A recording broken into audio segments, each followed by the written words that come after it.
வணக்கம் மக்களே. 2026 சட்டமன்ற தேர்தலுக்கான கூட்டணி பேச்சுவார்த்தை சென்னையில் தமிழக வெற்றி கழகத்துக்கு தொடங்கியிருக்காங்க.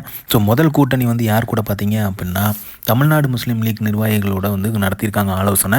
ஸோ அந்த ஆலோசனை நல்லபடியாக முடிஞ்சிருக்கு. தமிழ்நாடு முஸ்லீம் லீக்கோட தலைவரான முஸ்தபா அவர்கள் ஆதரவு தெரிவிச்சிருக்காரு. இந்த ஆலோசனை கூட்டத்தில் தமிழ்நாடு முஸ்லீம் லீக் தலைவரும் தமிழக வெற்றி கழகத்தின் பொதுச் செயலாளரான ஆனந்த் அவர்களும் மற்றும் தேர்தல் பிரிவு பொதுச் செயலாளரான ஆதவர்ஜுனா அவர்களும் பங்கு பெற்றிருக்காங்க. முஸ்லீம் லீக்கான தலைவரான முஸ்தபா அவர்கள் டிவிகேக்கு ஆதரவாக பேசியிருக்காரு. அவர் என்ன பேசியிருக்காரு அப்படின்னா, முஸ்லீம்களுக்கு எதிராக திசை திருப்பும் ஆளும் கட்சியின் எந்த ஒரு சித்து விளையாட்டும் நிறைவேறாது, இடம்பெறாது அப்படிங்கிற மாதிரி சொல்லியிருக்காரு. ஸோ தமிழக வெற்றி கழகத்துக்கு எதிராக அவங்க திசை திருப்ப பார்க்குறாங்க, அது ஒருபோதும் நடைபெறாது அப்படிங்கிற மாதிரியும் சொல்லியிருக்காரு.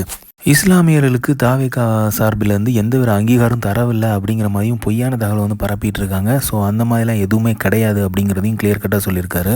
அதே போல் அவர் சொல்லியிருக்கிறது என்ன பார்த்தீங்க அப்படின்னா, தாவேகா தான் பேட்ஸ்மேனாக இருப்பாங்க, டிஎம்கே அவங்க பவுலராக இருப்பாங்க, ஸோ ஏடிஎம்கே பார்வையாளராக இருப்பாங்க, ஸோ அம்பையர் தான் இருக்கிறது மக்கள் தான், ஸோ மக்கள் தாவேகா கொண்டு போவாங்க அப்படிங்கிற மாதிரி சூப்பரான ஒரு எக்ஸாம்பிள் கிரிக்கெட் மூலமாக சொல்லியிருக்காரு. ஸோ அவர் தீவிரமான கிரிக்கெட் ரசிகராக இருப்பாருன்னு நினைக்கிறேன். ஸோ இதுதான் ஆரம்பம்னு சொல்லுவாங்க. ஸோ அந்த மாதிரி தமிழக வெற்றி கழகத்துக்கு முதல் கூட்டணி ஆதரவு தந்திருக்காங்க. ஸோ இது ஒரு ஆரம்பமாக பார்க்கப்படுது. ஸோ இனி வரும் காலங்களில் அதுவும் இந்த வருஷத்துக்குள்ள பல அரசியல் நகர்வுகளை நம்ம பார்க்கலாம் போல இருக்குது. ஸோ இதுதான் முதல் சான்றாக பார்க்கப்படுது.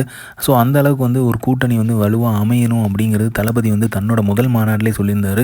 ஸோ முதல் மாநாட்டு மூலமாக அவர் தெரிவித்ததும் கூட்டணியில் இருக்கவங்களுக்கும் அவங்களுக்கும் ஒரு அங்கீகாரமும் பதவி பகிர்வும் இருக்கும் அப்படிங்கிற மாதிரியும் எடுத்து சொல்லியிருந்தார். ஸோ இது ஒரு ஆரம்பமாக பார்க்கப்படுது.